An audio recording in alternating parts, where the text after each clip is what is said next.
it just looked like he never got a chance to fully settle into the game. Right. When your first pass is a pick six going the other way, it is tough to recover from that. I do respect him for being able to respond by having them drive down the field later on, but this right here, a pass to the outside on an out route, you got to be able to, you can't throw it inside because that does result in a pick six. But then I'm a vibes guy, and when the vibes are bad, bad things happen. And that's what continued to happen with Dante Moore, as our guy Metzger, our director, gives a round of applause to me there for that take.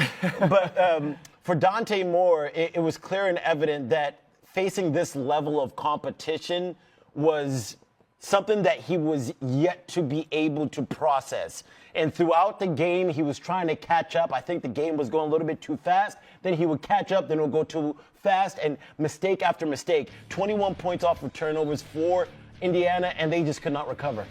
Look, you're never going to convince me that losing your coordinators to another team isn't going to affect your performance on the field. Now, Right. Are they a Will Stein staying away from winning this game? No, absolutely not. No. But when you look at both Ole Miss and you look at Oregon, their minds are in other places. So you're not even going to convince me that it doesn't at least play somewhat of a role in these games. But obviously, It's a good point, though, because Indiana doesn't have that issue, right? Indiana, all their coaches are staying. They're focused. Yep. It's one mind, one goal, one focus for them. It's clear and obvious what they're doing. Yeah, for the other teams, there's a little bit of a question mark. But now it's interesting, too. You know, we have Miami on the other side in the national championship. Same thing, right? Solidified coaching staff, no issues or distractions whatsoever. And it's not surprising either that the two teams that match an NFL style of play, Indiana and Miami, are facing off each other against the national championship. For Oregon, it's a great season. I thought that they were a year away from being a national contender just because they're a younger football team. That was something that we all three talked about multiple times as we were watching the football game.